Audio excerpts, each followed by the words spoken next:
Orang yang memohon hutang biasanya lebih lembut gigi daripada lidahnya. Akan tetapi ketika hutang ditagih, ketika piutangnya ditagih, biasanya orang tersebut akan lebih keras lidahnya daripada giginya.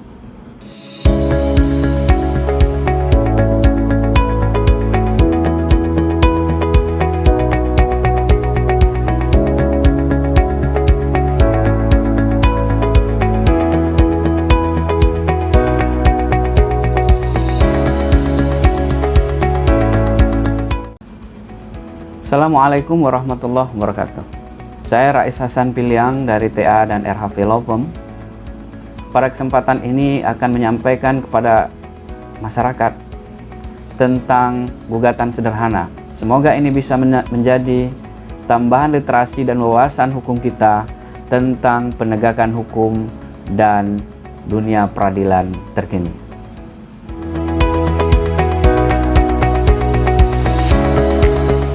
Salah satu kompleksitas masalah sosial di tengah-tengah masyarakat kita adalah persoalan hutang yang rumit ditagih. Sehingga orang yang biasanya melakukan meminta hutang lembut gigi pada lidahnya. Tapi kenyataannya ketika hutang piutang tersebut ditagih oleh si kreditur, malahan berbalik lembut keras lidah daripada giginya. Ini merupakan sebuah kompleksitas sosial yang perlu dipecahkan persoalannya melalui ketentuan hukum.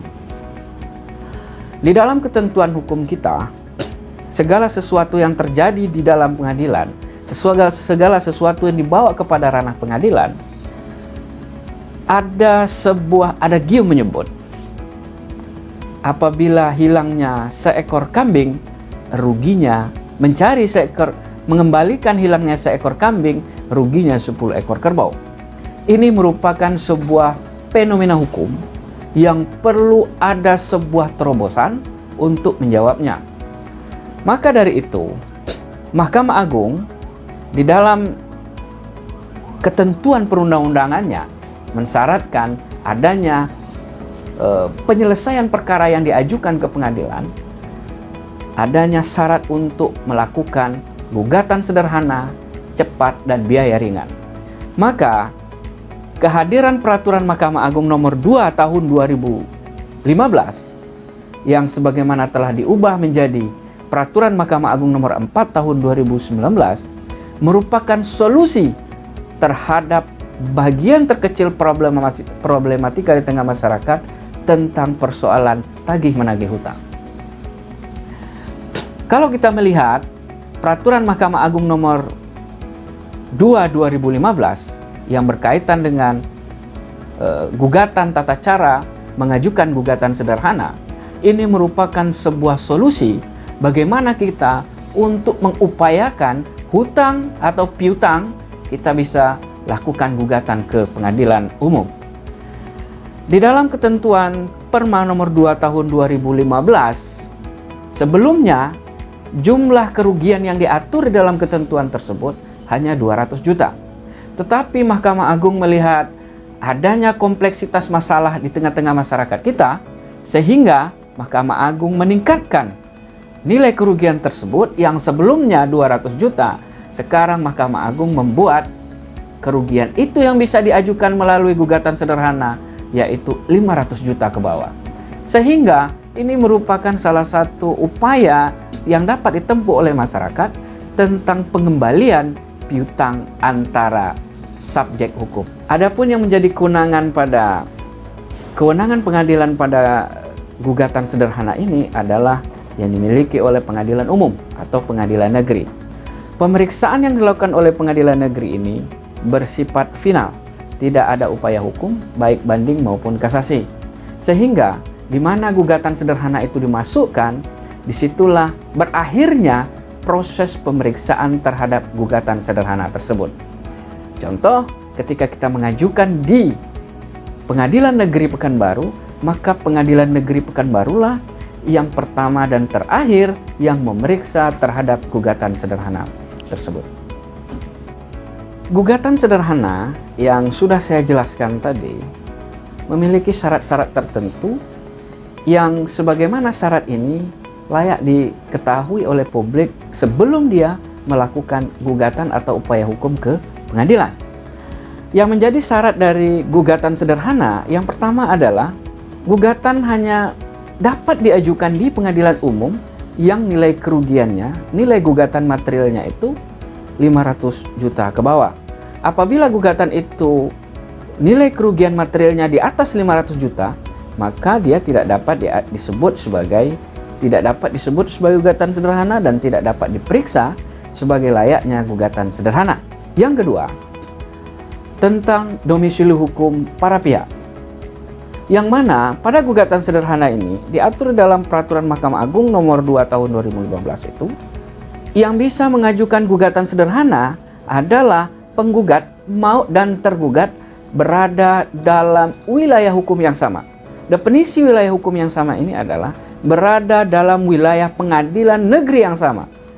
Namun, apabila penggugat berada di luar wilayah hukum pengadilan negeri tergugat berada, maka dia dapat menunjuk kuasa insidentil yang beralamat di wilayah tergugat berada. Yang ketiga, yang menjadi syarat untuk mengajukan gugatan sederhana ini juga adalah para pihak penggugat itu wajib menghadiri proses persidangan yang digelar pada pengadilan umum tersebut. Dia tidak dapat diwakili selayaknya gugatan biasa yang sering terjadi di pengadilan umum diwakili oleh kuasa hukumnya. Akan tetapi pada gugatan sederhana ini dia dapat didampingi oleh kuasa hukumnya. Dia tidak dapat diwakili. Baik, saya akan menjelaskan mengenai yang mana saja yang tidak termasuk dalam gugatan sederhana ini. Objek masalah yang seperti apa saja yang tidak termasuk dalam gugatan sederhana ini. Di dalam ketentuan Peraturan Mahkamah Agung nomor 2 tahun 2015 yang sebagaimana diubah dalam ketentuan Perma nomor 4 2019, di situ mensyaratkan bahwa segala sengketa yang berkaitan dengan peradilan khusus itu tidak bisa diajukan penyelesaiannya melalui gugatan sederhana. Ya, apabila ada ketentuan peraturan perundang-undang yang mengatur secara khusus maupun adanya peradilan khusus yang mengadili masalah tersebut, dia tidak bisa diajukan gugatan sederhana. Yang kedua, sengketa hak atas tanah. Jadi problem di tengah masyarakat kita, persoalan pertanahan ini yang paling banyak itu tidak bisa diajukan penyelesaiannya melalui gugatan sederhana. Yang ketiga, gugatan yang nilai kerugiannya, nilai kerugian material dari masalah tersebut melebihi 500 juta. Maka yang di bawah 500 juta itu bisa diajukan gugatan sederhana. Maka tiga inilah yang tidak bisa disebut termasuk penyelesaian masalahnya melalui gugatan sederhana. Prosedur beracara pada gugatan sederhana ini adalah pemeriksaan pada gugatan sederhana ini akan diperiksa oleh hakim tunggal.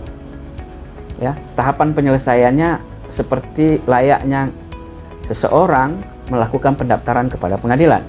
Ya, cuman ada perbedaan-perbedaan yang tidak sama pada gugatan biasa. Pada gugatan sederhana, penggugat harus melampirkan bukti yang telah dilegalisasi. Ya.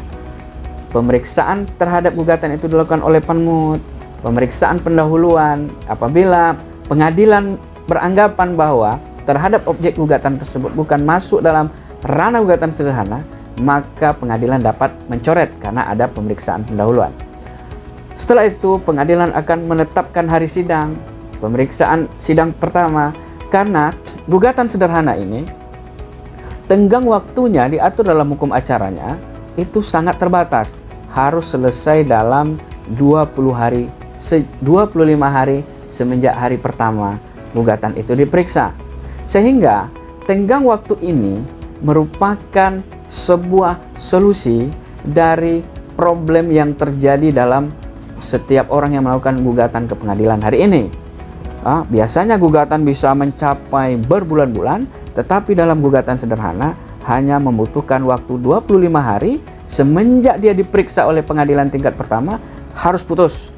Sehingga tenggang waktu inilah yang membuat ringkasnya, sederhananya proses gugatan sederhana ini. Pada saat gugatan itu telah disampaikan kepada pengadilan di mana yang akan memeriksa gugatan tersebut, maka pengadilan menunjuk hakim yang untuk memeriksa gugatan tersebut paling lama 2 hari kerja.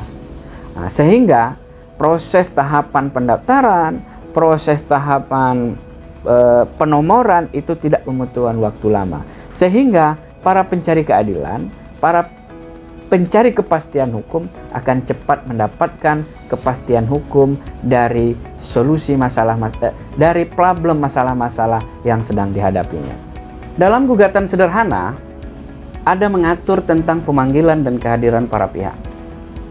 Dalam gugatan sederhana, ketidakhadiran penggugat pada sidang pertama ini akan menyebabkan gugatan dinyatakan gugur.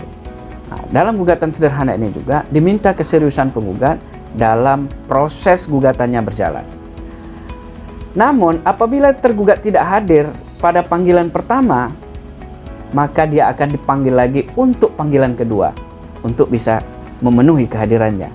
Jika terhadap panggilan kedua tergugat juga tidak hadir, maka terhadap permohonan atau gugatan sederhana yang diajukan oleh penggugat itu akan diputus secara perstek tanpa kehadiran tergugat. Terhadap putusan perstek atau putusan tanpa kehadiran tergugat tersebut, tergugat dapat mengajukan perlawanan atau keberatan dari putusan ketidakhadirannya itu, yang tenggang waktunya hanya dibatasi 7 hari setelah diberitahukan isi putusan tersebut.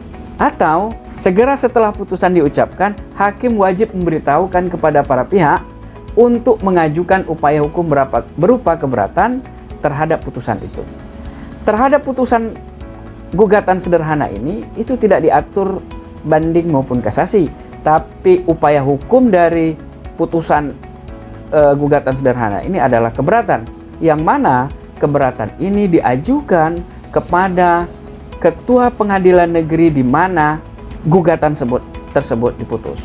Ada satu lagi yang ingin saya sampaikan kepada kita semua. Gugatan sederhana itu tidak dapat diajukan kepada setiap orang yang tergugatnya, setiap perkara yang tergugatnya sudah tidak diketahui alamatnya. Maka untuk gugatan sederhana ini adalah sebuah proses yang sangat terang, proses yang sangat sederhana, proses yang sangat simple untuk menyelesaikan segala konflik yang terjadi di tengah-tengah subjek hukum, di tengah-tengah masyarakat kita. Baik. Pelaksanaan putusan gugatan sederhana ini bisa diajukan oleh para pihak yang dinyatakan menang pada pengadilan negeri yang memutus gugatan tersebut. Pelaksanaan putusan ini bisa kita urai dalam 10 item. Pertama, pelaksanaan gugatan sederhana yang tidak diajukan keberatan adalah yang memiliki kekuatan hukum tetap. Yang kedua, jika ada keberatan terhadap putusan, maka putusan tersebut berkekuatan hukum tetap setelah keberatannya diputus oleh majelis hakim pemeriksa keberatan. Yang ketiga, putusan berkekuatan hukum tetap dilaksanakan secara sukarela.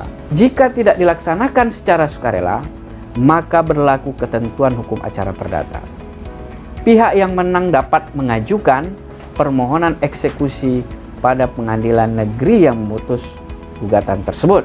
Ketua pengadilan negeri mengeluarkan penetapan unmanning paling lambat 7 hari setelah menerima permohonan pelaksanaan putusan. Ketua pengadilan negeri menetapkan tanggal pelaksanaan unmanning paling lama 7 hari setelah tanggal penetapan unmanning. Dalam hal kondisi geografis tertentu, pelaksanaan unmanning tidak dapat dilakukan dalam waktu 7 hari, maka ketua pengadilan dapat menyimpangi ketentuan batas waktu tersebut secara wajar dan patut. Jika 8 hari setelah unmanning pihak yang kalah tidak melaksanakan putusan secara sukarela, maka putusan dilaksanakan sesuai dengan ketentuan hukum acara perdata. Dalam proses pemeriksaan gugatan sederhana, hakim dapat meletakkan sita jaminan sesuai ketentuan undang-undang ataupun sita eksekusi pada saat pelaksanaan eksekusi yang akan dijalankan. Sehingga proses dan tahapan terhadap gugatan sederhana ini adalah proses yang sangat singkat dan memberikan kepastian hukum kepada setiap para pencari keadilan di wilayah pengadilan. Demikianlah pemaparan saya, penjelasan saya mengenai proses gugatan sederhana dari proses pendaftaran hingga pelaksanaan putusan. Semoga penjelasan ini dapat menjadi wahana baru dalam pikiran kita, dalam literasi kita tentang pemahaman penyelesaian konflik hukum di tengah-tengah masyarakat kita. Sesuai dengan apa yang sudah saya katakan pada pertama tadi, persoalan hukum harus diselesaikan dengan cara hukum itu sendiri. Bangsa yang beradab adalah bangsa yang menjadikan hukum dalam penyelesaian konflik sosialnya. Sekian dulu. Assalamualaikum warahmatullahi wabarakatuh.